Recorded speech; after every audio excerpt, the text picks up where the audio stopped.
begin. So since this is week 1, I just want to very quickly go over the syllabus a little bit. I do this just because it's helpful. I promise this isn't actually some collegiate level class. It's helpful to have something to organize and to give you a brief little schedule of what to expect. So you've got my contact information up there. If you need anything, feel free to reach out. I try to be as responsive as I can, so don't feel bad reaching out if you need something. There's a link there to our website. We've got some additional resources there if you're curious. And then, of course, all the information about times and whatnot. The other class will have to change times once we get into Lent. This class will not, with the exception of the 1 week where there's a conflict, and so we want a class that week, but we'll go over that in a sec. So I've got a schedule of, so real quick, the structure of this class, I try to speak for a short-ish amount of time. Some of these go a little longer, some of them go a little shorter, but I try and keep it around or a little under half the amount of time of me talking to give you guys lots of time to ask any and all questions you might have. I would ask that first we focus on questions for that day, but if we exhaust that or if conversation takes us elsewhere, I'm not going to shut down questions about anything related to Orthodoxy. So feel free to bring whatever you may have, just maybe focus on the class first and then we'll talk about other things after. I won't go through each week, you can read. I will just highlight real quick, next week we'll do the tour, so that one does take the full time. There's not a lot of time for questions at the end, but I'll take questions as we go around. So be an opportunity to talk about the space and everything in it and some of that. And then the other thing I think to highlight that's important is that the 24th of February is the first week of Lent for us. It's pretty common to have a substantially more rigorous set of services for at least the first week of Lent, not so much afterwards, although there's a few more, but that first week is somewhat intense, so we won't have services we won't have class that day. There will be services. I've put here Compline and the Great Canon of St. Andrew will be exactly at the usual time for the Vespers before and then the class. So feel free if you are wanting to come to that service to do so. Some of the Lenten services are, the Lenten services are somewhat unique. We mostly just do them during Lent. Some of them are even a little more restrictive, so this canon we don't really do except for the first week of Lent, and then we'll do the whole thing in its completeness a few weeks later, but just once. So a little bit unique services, and they're very beautiful, very penitential. So I do recommend, if you're able to come that evening, it will be quite a bit of interesting service to participate in, but it will not be a class. So, and then just to highlight, I have some optional reading. I understand people have jobs and lives outside of here, so I will not, despite the syllabus, I'm not assigning homework. There aren't books for you to be reading especially. I often, although not always, have some further reading on the various handouts for each week, and then these are just some generally interesting books. So if you are the kind of person who is interested in that kind of thing, feel free to read through any or all of the things that I have recommended here. Most, if not all of them, I believe we have in either our bookstore or the library here. So feel free to ask around for those from the appropriate people, and you should be able to get them if you don't want to own them yourself.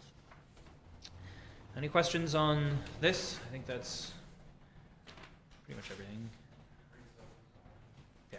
All right, cool. Let's jump into the first week.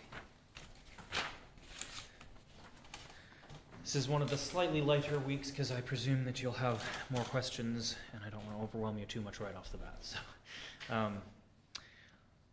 the basic idea for this class is to just give you a very, very brief history.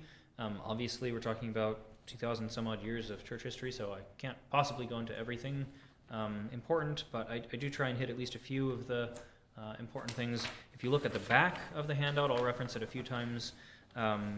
there's a pretty good, although the quality isn't amazing, so I do apologize for that. Grab both the syllabus and the week 1 handout.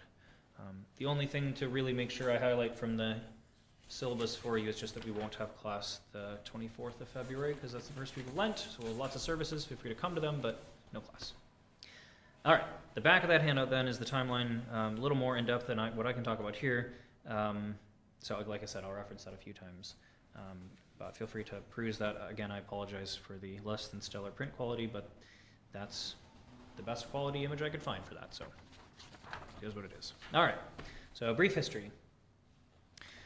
The first thing to remember about the history of the Orthodox Church is that it does not start really 2,000 years ago-ish with Jesus. That is certainly when it starts becoming the Christian church, but that is not the beginning of the church. Those that have been able to come to some of the Vesper services or any of our other services, you may notice that a pretty substantial percentage of our services is just psalms. And sometimes it's little quotes that we sing back and forth. Sometimes it's big old chunks of them, but one way or another, it's a lot of it. A very, very large percentage of our services is just scripture, just psalms. And we'll talk more about this in subsequent weeks, but our liturgical practice, the service itself, the way that we put things together, the actions and movements that you see through most of our services, obviously some of that is specific to Christianity, but some of it, a good chunk of it, builds on the foundation of Judaic temple practice and some, although a little less, from synagogue practice. I don't fault you for not seeing that connection, given that the Jewish temple is not functioning as a Jewish temple right now, so it isn't really something that you can compare against. But that is where a lot of our service structure comes from, and like I said, we'll talk about it more when we get there in a week or two. So obviously the first Christians considered themselves Jews, and they worshipped in the Jewish temple. They didn't have any problem doing that. They would do the Jewish services as they knew them, and then they would come together and do what would eventually become liturgy for us today, sharing a meal in memory of the last mystical supper, which we always have the icon of right above the doors. And this actually went on for a little while, various forms of Jewish practice, liturgical practice, and combination with Christian practice until eventually they got kicked out of the temple.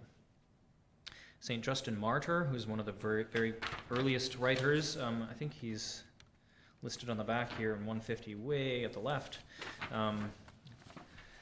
gives a relatively accurate description of liturgy, remarkably similar to what we do today. It was written for a pagan Roman audience, and it was not written to be an exact record of everything that was done in the services, but if you do read through what he writes there, everything he says are things we still do in our liturgy today. There's been, of course, some development and whatnot, but very similar. And then, not that long after that, we start getting into the eras of pretty intense persecution by the Romans, and abroad in pagan lands as well. But despite this, the church grew really quickly. There were a number of reasons why people converted, but one of the most frequent, one of the most common reasons for people to convert was just seeing the Christians live their lives. The dignity in martyrdom, their social work for the betterment of the communities and the cities at large. There's a few points in church history where we see especially rapid growth in the church, and those often line up with plagues and other times of intense disease in the empire, as the common method at the time to deal with sick people was to just kind of banish them, ignore them, especially if it was something that was known to be terminal. What's the point in treating you? So they just leave them behind. But the Christians wouldn't do that. They would actually go and minister to these people and try and at least ease their pain as much as they could and give them at least some dignity in death and burial. And that struck a chord with a lot of people. In addition to that, one of the major reasons was the inherent equality of Christianity. Whether you are a king, whether you are a noble, whether you are a slave, everyone communes at the same chalice. Everyone. Man, woman, child, it made no difference. We're all Christians together. And so that was very appealing at a time when there were large groups of people that were very much not equal. And so often you find there's a number of saints whose mothers or wives converted long before they did, and eventually they were brought into the church as well. All right, another very important thing to talk about here, I don't remember if this is on the back here, but it's not. The Bible, as it is known today, was not around for the earliest Christians. I hope that's obvious, but it was written by people a little bit later. And even at that point, it was not widely distributed until a little bit after that as well. So when we look at the very earliest days of the church, some of the earliest writers, what we see is, in some cases, nothing that we would consider New Testament today is being used to defend the faith. And when they say Scripture, they mean the Old Testament. In some cases, what they have is maybe a handful of letters from Paul or a gospel account from one of the four authors, but certainly not a complete collection. And it isn't until a little bit later that they start to be circulated more widely. And then we start to see pretty early different lists from various hierarchs indicating which texts are basically approved for use in their churches and their dioceses. And it takes a little while until we get a list that looks like the list of books that we use today. There were other good texts, but ultimately deemed non-scriptural texts like the Didache that were often included. Some of the letters from Clement or letters from Barnabas. What's the other one? There's another book too, not just the Didache. I'm blanking on the name right now, but anyway. So other texts that were considered good texts, but not considered scripture.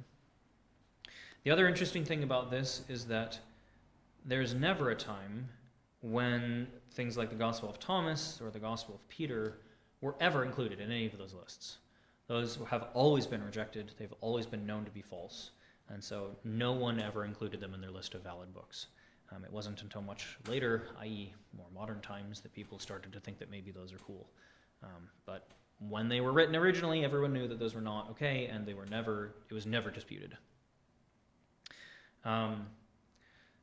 So because of this gradual development then, it's important to understand that Scripture is, of course, very central to what we do in the church. If you've seen our liturgy service, you'll see that we process out with the gospel. The fans come, they're not fanning me, they're fanning the gospel. Candles come out and everything. We make a big deal about the processing of the gospel. But that was not the case for the earliest Christians because they didn't have that. So they couldn't treat it like that because they just didn't have it. So then the Bible, for us anyway, derives its authority from the church because the church existed before the Bible. It is very central, of course, right? Again, please don't get me wrong. It is very important for us and very central to our worship and to our services. But its authority ultimately derives from the church, not the other way around. Sometimes you'll hear an image used, we put Christ as the center, and then in the ring around that we put Scripture, and then in the ring around that we put tradition and all the rest of the church practices. That's, of course, for the New Testament. The Old Testament, in our world anyway, has never been disputed. We use the Septuagint only. If you are interested in finding a Septuagint, they can be somewhat hard to find. They're not very popular. The Orthodox Study Bible uses the Septuagint for the Old Testament, so that's one option. There are a few others you can find translated in English. They're not usually paired with the New Testament, though. Unless maybe there's one that I'm forgetting about, but generally speaking, they are available. But outside of the Orthodox Study Bible, they're not usually paired with New Testament. All right, so we're going to skip ahead a little bit. We'll talk about a lot of the other things coming in here. Of course, we're not really talking at all about the ecumenical councils or the split with the various other churches like the Nestorians and the Oriental churches. We'll talk about those a little bit more later. The only thing to say right now, we will skip entirely the ecumenical councils. The only thing to say about the splits with the Nestorian and the Oriental churches is that they still exist today. So the non-Chalcedonian or Oriental churches you probably know as the Coptic Orthodox Church, the Ethiopian Orthodox Church, the Syriac Orthodox Church, there's a few others, Malankara Orthodox Church, and then for the Nestorian, as far as I'm aware, it's just the Church of the East, sometimes also called the Nestorian Church of the East. So that's a much smaller group. The non-Chalcedonians are a little larger, still very much a minority though. They confusingly nearly all use the word Orthodox though. So, although to be fair, they also use the word Catholic, so just confusing all around. We'll talk about more of what actually caused those splits and what the differences in belief are when we talk about the ecumenical councils, because they're tied directly to the ecumenical councils. Namely, chiefly, they reject the conclusions of the councils that we call them. So the Council of Chalcedon, the non-Chalcedonians reject the findings of that council. So again, we'll talk more about that when we get there, but that's what that is. The one that we will talk about a little bit right now, though, is the Roman split. So this happens a little bit later. 1054 is the date that it's usually marked at. That's what's marked on here, 1054 Great Schism. The reality is that's only kind of true. That's certainly kind of the climax of a lot of this, but it was building for quite some time, and it would continue. The wedge would be driven in further for quite a while after. So in a sense, that date is a reasonable one to mark as any. In a sense, it's almost kind of meaningless because it was really quite a long period that ultimately ended with the separation we have today. And even at the time, in 1054, I don't think anyone, well, no one really expected this to be a forever thing. It was thought of a lot more like some of the little schisms that we have today with the various patriarchs getting upset at each other. No one really thought that it would become much, but then it continued, and things got worse and worse and worse until eventually we're where we are today, where the Catholic Church is very much separate from the Orthodox Church. But again, the level of separation that we have today is not what happened at the time. Ultimately, of course, though, the singular patriarch, effectively, of Rome took him and all of the churches under him away. So where there had been a pentarchy of 5 patriarchs, one of them left, so now there's just 4.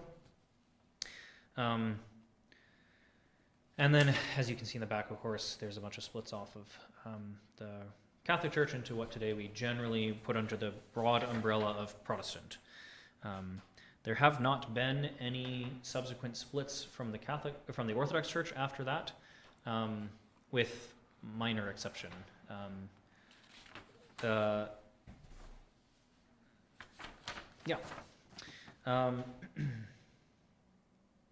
There were a few attempts at reconciliation with the Catholic Church. Ultimately, they were all rejected because they were more than just ecclesiastical unity. They often came with strings attached to theological or other types of concessions that the people were not willing to accept. In at least one case, the hierarchs were willing to sign, and when they got back home, they were immediately deposed by their congregations for accepting that, and they elected new bishops. So there have been some attempts, but they've not been successful.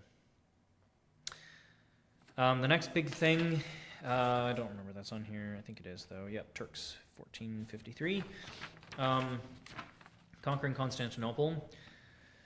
This is an important time for us because prior to that point, there was actually a large amount of liturgical vibrancy. There were a number of different rites. So today, we don't see a lot of different liturgical rites within the Orthodox world, pretty much just the one. The Catholic Church has, in its own way, more or less preserved its own rite, and to a certain extent, some forms of some of the Protestant higher, more liturgical branches have maintained a form of a separate rite as well. But most of those have died off. The really big exception to that is amongst the non-Chalcedonian churches. They have a much larger number of liturgical services that they will do. But within our world, anyway, a lot of that died off just because of the persecution. The Turks were not so much brutal in terms of surrender or die kind of thing, at least to the Christians. They didn't really force conversion most of the time. There were a few exceptions to that, but most of the time they didn't force a conversion. What they did instead was they just taxed the heck out of you for being Christian. And so eventually families would kind of give in and leave that behind. And so it became very challenging to be Christian. And so instead what we saw was, like I said, kind of a collapse of some of the different rites, and it became a lot more uniform, a little more simplified. That's also when we see, for example, some of the auxiliary ranks of clergy fall out of use, things like deaconesses, greeters, bell ringers, things like that become a lot less common. Some of this is preserved in the Slavic lands for a good while longer until communism comes along and crushes it in a very similar way. And we see at that point in time a very similar kind of dying off of some of the liturgical vibrancy in the Slavic world. Can you explain that concept? What is a rite? Sure. A rite defines the set of services, when and how you do them. So, for example, one of the biggest visual differences you might see between an Orthodox and a Catholic church in terms of like the actions done. Obviously, the buildings are very different, but the actions done in a Catholic high mass, so to speak, service, like if the Pope is serving or something like that. The clergy all process in. That's the first part of the service, is the clergy processing in. In our service, we actually have a vestige of that, which is the little entrance, but our clergy all start in at the beginning, and we do our entrances then just basically inside the building, rather than coming from outside and coming in. There are other things like, for us, during the Lenten period, we do a fairly unique service called the Pre-Sanctified Liturgy on Wednesdays and Fridays, and we don't do the normal liturgies through the week. We have texts that describe when and how to do the different services, so that's pretty consistent. In the Catholic world, to my knowledge, they don't do anything like that at all, in modern times. Anyway, so yeah, kind of what services, when and how you do them is kind of all bundled together into what we call a rite.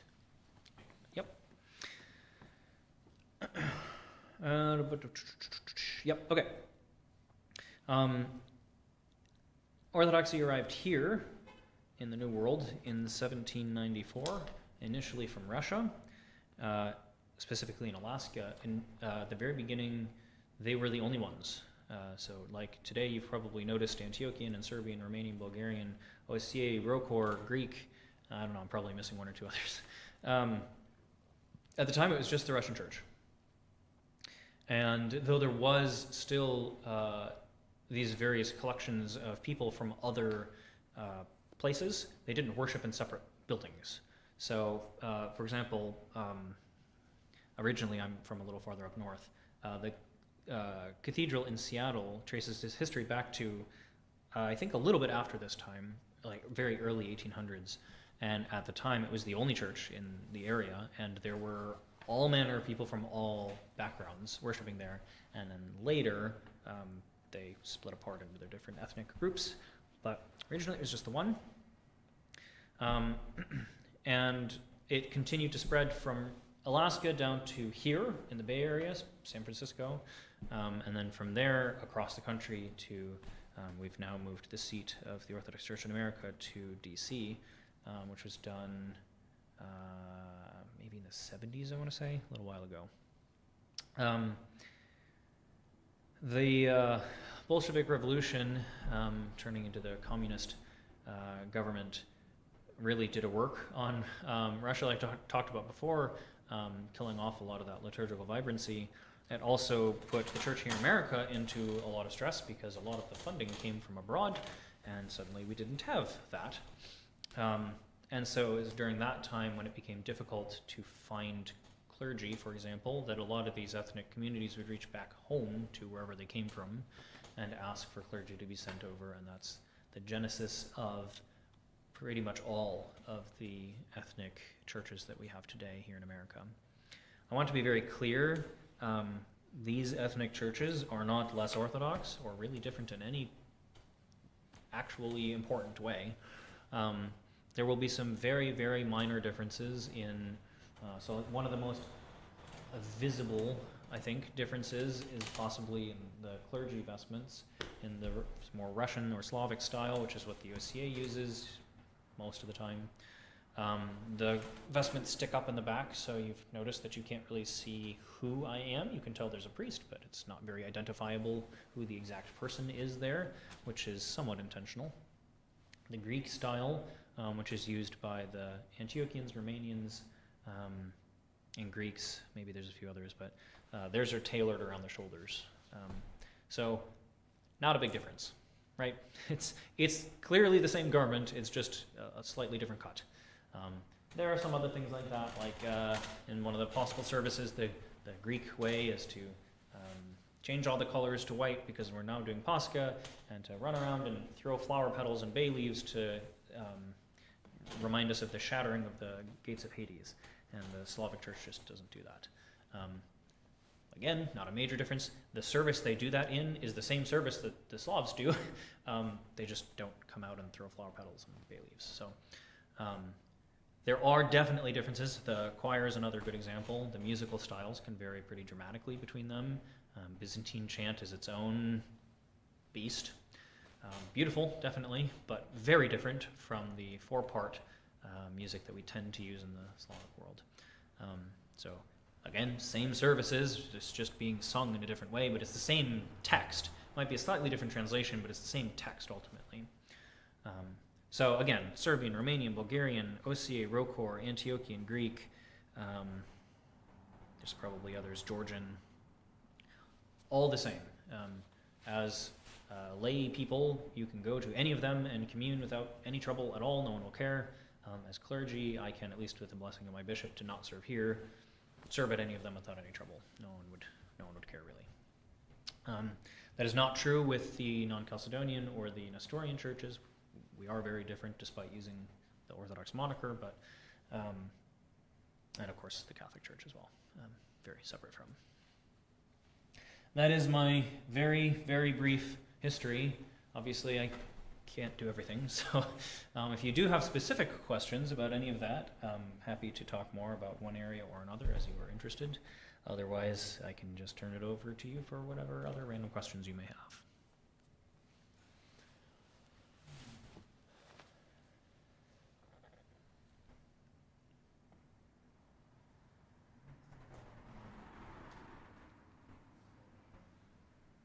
Just to clarify, this parish uses the Slavic tradition? Yes, for the most part.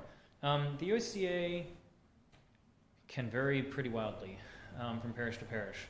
We do not have anyone abroad that we report to, check in with, etc. The fancy word is autocephalous, meaning self-governing. So we are free to make our own decisions about all of that stuff without anyone else needing to care, or us needing to care what anyone else does.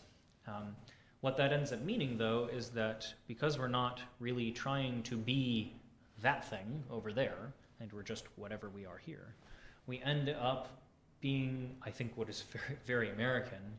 And for example, this parish has a fairly large number of Arabs, and so we have incorporated some elements of the liturgy that you'd find more commonly in the Byzantine style than in the Slavic style, and no one really cares. That's just the way we do it here, because that's the people we have here. So, yeah. Does that answer your question? Yeah. I don't think there's any OCA church that would be primarily Byzantine. They're all going to be primarily Slavic, but to some extent or another, there can be various amounts of other traditions sprinkled in there. Okay. Yeah. So when you said like some of those rites kind of got disregarded, or I guess kind of sold away, is that what you mean, like sort of cultural, a little bit more specific region? Not quite. So, for example, there was an Alexandrian rite. The Alexandrian rite specifically did not have the altar at the front of the building. It very specifically had the altar in the middle of the building. And you can find some saints from Alexandria that have this whole theological worldview that talks about the importance of having the altar in the middle of the church and the congregation, everyone else surrounding the altar on all sides. That's not what we do now. That rite has very, very thoroughly passed away. We know it exists from writings like that. There may be some fragments of manuscripts that give some indication as to how it would have been done, but for the most part, we've more or less lost the knowledge for how that would have been served all the time. Yeah. That's the other thing that I mean about this is, we know there was an Antiochian rite. We know there was an Alexandrian rite. We know that there were Galatian and from Gaul, whatever that is, Galicia. Anyway, a bunch of different liturgical rites. But when I say they passed away, what I mean is that we know they existed, but we wouldn't know how to serve them today if we wanted to. You won't find a church that even attempts to do that because we just don't know. I was listening to one of your other streams. Mm-hmm. Is that where you mentioned, like, I think it was regarding marriage or one of your other services where the decision was made because you don't know exactly how to do it and you don't do it that way. Is that so? That's more what you mean? I think what you're talking about.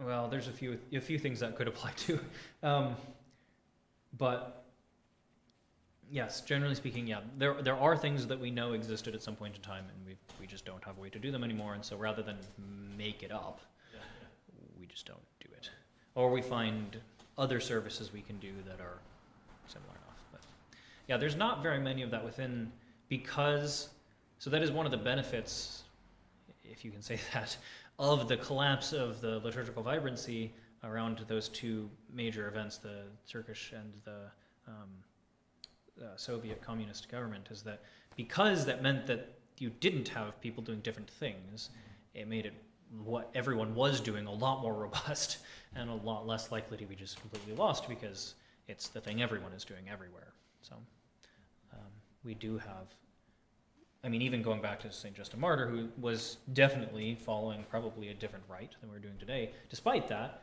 we can still look at that very ancient historical text and see similarities to what we do today. I know we'll talk about it a little later, but the other thing is the development of the liturgical rite started with the Liturgy of St. James, which is incredibly long, and then St. Basil abbreviated it a little bit, which we do still use that one today. And then St. John Chrysostom abbreviated it into the form we use now. So that's the other kind of component of that, is that they were much longer services originally too, that we've pared down a little bit. So, yeah. Wasn't there a recent,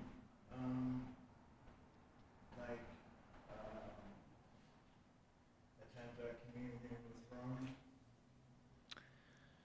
How recent? Which one are you thinking of? Like, within this last year? No. What you may be thinking of is the pretty normal effectively state visit of the ecumenical patriarch and the Pope that happens every few years. And some percentage of internet people get all worked up and get themselves all in a tizzy about that, but it happens all the time. Just saying hi, being polite. I tried to introduce myself to the Catholic Church down the street. They didn't want to say hi to me back, but it's just polite. So, no, that was not an actual attempt at unity. There have been some slightly more recently, but I think it's still been a few hundred years since the last one, the last real attempt. If you are curious about that, I think it's Father Thomas Hopko, if I'm remembering right, has a maybe 4-part series on Ancient Faith radio. If you're not familiar with that, it's a very good resource. About what it would actually look like to try and come back together, kind of from both sides a little bit. Mm-hmm. So that's well above my pay grade. I would not be involved in those decisions at all, but it is interesting nevertheless to look at what that would actually take. It would not be easy, is the summary, but yeah.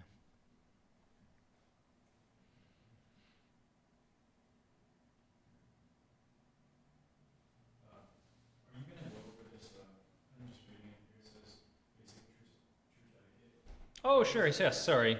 Yeah, I didn't really put anything in here specifically, but I'm curious about is, do you have a specific question, or?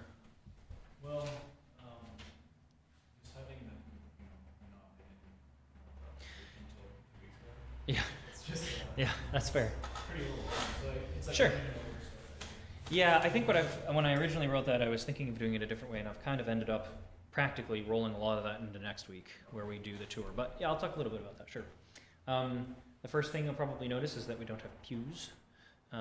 This is pretty much every ancient church that exists doesn't have pews. It's a very American thing to have pews. Sometimes that's found its way abroad, but it's really specific to here for the most part. And the biggest reason for that is our services, with the exception of 99% of our Sunday services, do not, call for prostrations. And it's rather hard to do that when you have pews. So, of course, these days, unfortunately, because of the world we find ourselves in, most churches aren't able to do a whole lot during the week. And so it's mostly feasts and Sundays, which are the days you wouldn't be prostrating anyway. But properly speaking, we should be doing a lot of prostrations in our services. And yeah, just can't do those with pews. That doesn't mean you can't sit, but generally our position of prayer is standing, not sitting. We say that the altar, the table inside the area behind the wall there, is the throne of God, so standing in the presence of a king would be a normal thing, even more so in the presence of God. So we stand when we pray, we don't sit. Of course, if you have to sit because the services are long and you're not used to that yet, fine. If you're injured or very old or whatever it may be, sick, fine, sit. No one's going to be upset at you for sitting, but the goal, the ideal, is to be standing for services as much as possible. You'll even see some vestiges of an assumption that people are not truly sitting all the time, because there's various points where I tell everyone to stand up and do that. If you have sat down because you need to, if the celebrant tells you to stand, you should probably stand, at least for a little while. Usually that'll be right before the gospel and right before the anaphora. Maybe there's some other times I'm not thinking of, but kind of the high points of the service that we stand for. You may also notice that we don't have a cry room. We don't banish our kids anywhere, so we don't expect our services to be silent. There's plenty of bells and things happening up there that aren't going to keep it silent. There's a choir singing nearly the whole time, so it's not going to be silent in that regard either. We expect that people shuffling around to venerate icons or light candles, the various censings and entrances and singing and whatnot will mean that there's kind of something happening most of the time in one form or another. So you will probably run into kids that go all over the place. Of course, parents try and keep them to dull roar, maybe, so they're not screeching their heads off and throwing a huge tantrum or something, but they'll make noises. They're kids, that's what they do. It's everyone's job to let them do that. Otherwise, they won't want to be here when they grow up. If you continue coming to the evening services, you may occasionally run into my own children that have to come with me, and they'll take their little play sensor and walk around the whole church sensing things and whatever, and it's just what it is. Generally speaking, I mean, things like we don't have our phones out if we can avoid that. You may have to, but if you got to take a call, please step out. You will see people do all manner of different venerations at different points through the service. The very broad strokes kind of rule is anytime we mention the Trinity, the most iconic one being some form of in the name of the Father and of the Son and of the Holy Spirit, everyone will present the cross. There's other times in various prayers where it's a little sneakier, but most people will, well, my back's turned, so I guess I can't say that confidently, but most people should be venerating, crossing themselves 3 times when they enter the church. This is a holy space. And then they will venerate the icons. Usually that would be 2 bows, kiss the icon, and then 1 more. So we're doing 3 total. And people will light a candle and say a prayer. None of that is required. It's a pious practice. It's a good thing to do. You don't have to do it if you're not comfortable or not sure what to do or whatever.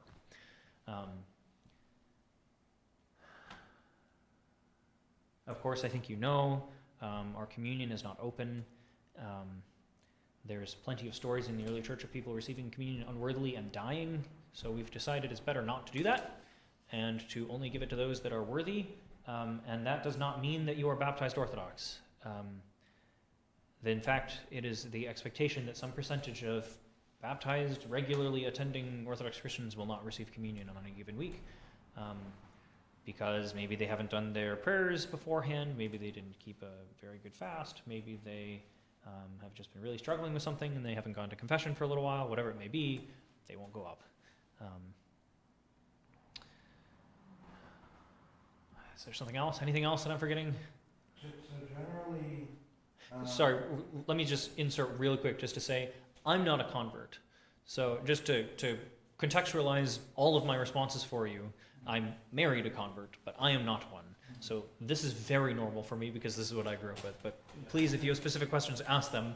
There is almost certainly an answer. It just may not be something that I think of to prompt with. But yes, sorry. so generally, if someone receives communion, that means they're in good standing? Mhm. Or? If I have a guest that comes up to me that I don't know, I am called to interrogate them at the chalice. Which means I ask if they're Orthodox and in good standing and not under any penance or ban. Is there sort of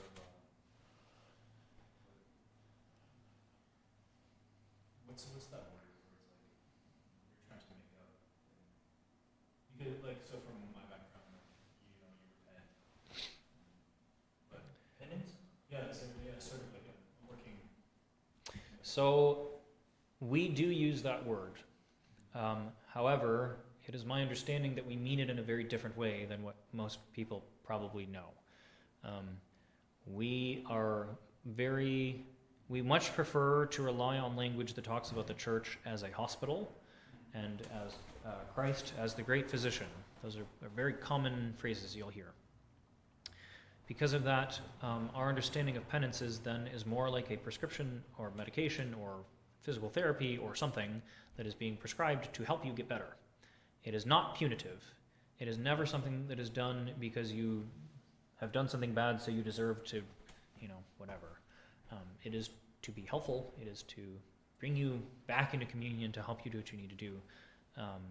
So it is not common for people to get penances. The most common times that you will see that is if someone has a long-standing struggle with something, there may sometimes be a penance. Usually in that case it wouldn't be too crazy. The other maybe more common ones would be very major things like divorce might have some penance associated with it, or I don't know, if you manage to get pregnant before getting married or something like that, there may be some penances involved there. Larger things, not so much the I got angry at my parents again or whatever, in-laws, whatever it may be. Unless that is just always the thing you struggle with, and then maybe, but it's a very individual thing. If you look online, you can find lists that say, for this thing you get this penance. Those are generally considered to be maximums, not minimums, not recommendations. You will never, hopefully, at least in a healthy parish, run into a priest that actually says, you did this thing, therefore you get whatever that list says. Those are way over the top, very excessive, the vast majority of the time. Again, because they are supposed to be helping you to get back, to do the right thing, get back on track, and excessively harsh penances don't do that. So, and I'm very confident in saying I'm not unique in my position on that any healthy parish should have a priest that thinks similarly. So even though, like, you grew up in the church, Mhm. people that are seeking to get into the church and become converted, because Orthodoxy, I feel like, is more known now. It's like a lot of social media, YouTube, and stuff like Mhm. that. But I think you said before, like, be wary of outside sources, like, Yeah. stuff like that. Kind of best not to delve into that stuff. Yes, I have given you a number of resources that I know are good. I am happy to give you online places. There's a number of YouTube channels that have some good stuff. Places like Ancient Faith Radio and their associated store and whatever else, lots of good stuff there. But as the internet tends to do, there are lots of crazy people that now have a platform that they would not have had 15 years ago. And they like to go all crazy down their weird little rabbit holes and say that they're very odd and unique, and specific opinions are actually the way the whole church needs to be. If you ever run into someone doing that, run away, because it's not healthy, it's not helpful. And unfortunately, there are some somewhat common names that people will run into that are very active online, that have lots of hot takes and swing real big at things that really don't need to be swung at. So just use the brain God gave you to think about whether or not this sounds like the kind of thing you might run into me or anyone else you're saying. I certainly wouldn't ever say you can't, go online or anything like that. That's absurd. There's plenty of good stuff everywhere. But just be reasonable. If it smells like something that neo-Nazis might say, it's probably not true. Even if they're claiming that it's Orthodox and have some weird little proof text quote to back it up or something. It's probably not legit. So just be wary. Like as with anything, the internet has a lot of really good stuff on it and a lot of really toxic, nasty, awful stuff. So the Orthodox world, unfortunately, isn't immune to that either. So can I ask a question that's outside of that? Of course. Yeah. So before coming to the Orthodox Church, I kind of came through like right-wing politics. Sure. So I'm trying to square my ideological beliefs with the church. Sure. So how do we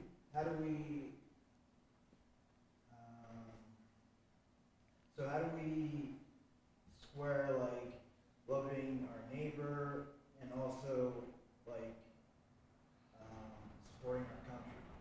Sure. This country doesn't matter. Rome fell. People thought that was going to last forever. It didn't. In fact, most historical countries have fallen, and we have a pretty small subset of them today. And I would even be so bold as to say this country will fall, and the church will remain, as it has always done. So, your political beliefs don't really matter from an Orthodox perspective. You can be a perfectly good Orthodox and be whatever party. You can also be a very bad Orthodox person and be whatever party. Yes, love your neighbor. I think the reality is there are things that people would consider to be very central to both of the major parties in the US today that I would argue aren't really compatible with Orthodoxy. So to a certain extent, you kind of have to be bad at the political game in general and to be Orthodox. There's going to be things that will resonate very nicely and very well with the one and very poorly with the other, and vice versa. So we are Orthodox first, we are American or Canadian or Mexican or whatever else second. That's a very common question around the elections. Yeah. Get a lot of people that get all worked up about that, and I have to remind everyone that if this country were to collapse tomorrow, our schedule of services would not change at all. That's actually comfortable. I think it is somewhat of a comfort for people. It's very easy to get all worked up today. A lot of people want you to get really worked up today, but kind of doesn't really matter. The questions you will be asked are, did you feed the hungry? Did you clothe the naked? Did you visit the infirm? Not, did you vote for this party or that party? Etc.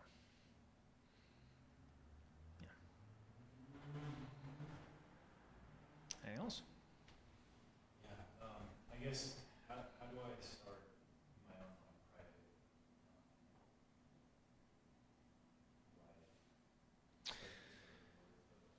So, yes, this is a good question. My honest recommendation is for right now, make it your priority to come to services. And to do whatever you can outside of services to learn. If you ultimately decide to become Orthodox, you will have from whenever that point is until the end of your life to be a good Orthodox Christian. So make sure that you know what it means to be an Orthodox Christian when you take that step. So spend this time learning, spend this time, like I said, coming to the services, asking questions of me or the parishioners here. It doesn't have to be me. There's plenty of interesting and well-informed people here that will be happy to answer questions for you as well. These classes are good opportunities to ask questions and learn more. You can come to them multiple times, you can come to them once, I don't care, but they're here for you to take as frequently or as not as you want. Read books or follow podcasts from Ancient Faith or whatever, do all that kind of good stuff to learn. Because the problem is, the temptation at least, is to say, well, I'm going to do this, I'm going to do it right. And it's a lot to just jump in and do. If you take one of the calendars out there and you see all the days that it calls out as being fast days, and you've never done that before, that's going to be a pretty heavy burden.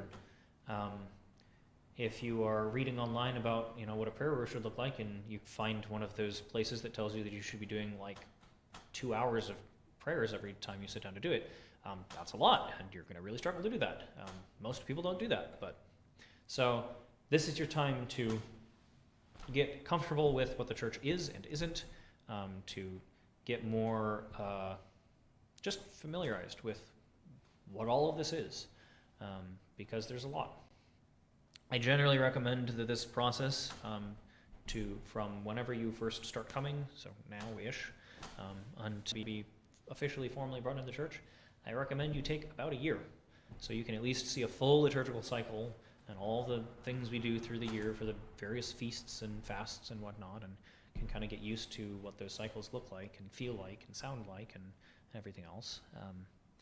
Also so that there's no surprises. So again, just don't rush. Take your time. We're not going anywhere. Like I said, country collapses, we'll still be here, so we'll be here in another year, we'll be here in another 5 years, we'll be here in another 50 years. We may move to a slightly larger building at some point or something, but we'll still, generally speaking, be here, so. Yeah. Don't rush into things. Before you are interested in or decide to pursue catechumenate, you should be here for a year? No. Or from A catechumen is the sort of official designation that you are intending at some point to come in. The word is one who is learning. So in a certain sense, this is also a catechetical class, but I don't have any strings attached to this. Some percentage of people come and go, and that's okay. Yeah, from now until whether it's a baptism or chrismation or whatever it may end up being to make you fully Orthodox. At some point in there, we'll make you a catechumen. But yeah. Can I ask a personal question? Sure. Sorry, it might not apply to you guys. So me and my wife were expecting, Mm-hmm. and Wonderful. Congratulations. growing up, she was Catholic. Mhm. She really wanted our baby to be baptized. Mhm. Obviously, I understand, we're not baptized members of the church. And I guess, in the event that we are catechumen, a little bit deeper into the process. Sure. What is sort of the logistics? So let me put it this way. The catechumenate is really more like an engagement. Can you break it off? Sure. Is it considered great to break off an engagement? Not usually, right? Usually the whole point of an engagement is you feel pretty confident that this is what you want to do. And unless something wild or crazy comes up, that's what you're intending to do. That's really how you should think of the catechumenate is. You're not quite there yet, but you have every intent of it going that way, and you are very certain that this is indeed what you want to do, even if you're not quite at that point yet. So yes, if that's if that's where you are in that process, then fine. As long as you have made at least that promise, so to speak, of becoming catechumens, that's fine. I have often told those becoming catechumens that while they are not fully Orthodox, we do honor that step and that intent. If a catechumen dies, the expectation is that they get a sort of a full Orthodox funeral, as if they had been brought into the church completely, even though they never actually did. But we understand the intent was there, and that's what would have happened had they been able to get to that point. So, yes.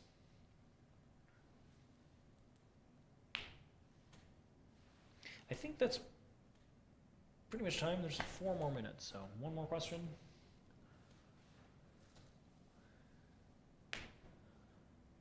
All right. Well, we can also end a few minutes early. It's fine by me. You all have my contact information, so as I said before, and as I will continue to say, please feel free to reach out to me. If you don't get a response within a day or 2, don't feel bad to ping me again. It's just me, and this is a fairly large parish, so not fairly large. But it's a lot of people to be managing, and I've got my own family and other things going on, so I will not be offended if you have to ping me again. And otherwise, I hope to see you in services. If you are able, although I think most people, like I said before, the Vespers beforehand is good, and I will reference it in some of our, especially the next class, when we talk a little bit more, we do the tour, and the one after that when we talk about the Judaic roots. I'll talk a little bit about the Vesper service that you theoretically just saw. So if you are able to come a little bit earlier to those 2, that would probably be beneficial. If you've got work or whatever and you can't, then whatever, it is what it is. But if you are able, those would be the ones to get to a few minutes earlier. Otherwise, I will see you all at least next week, if not maybe sooner for other services. Thank you. Yeah. John, Mitchell, congrats for all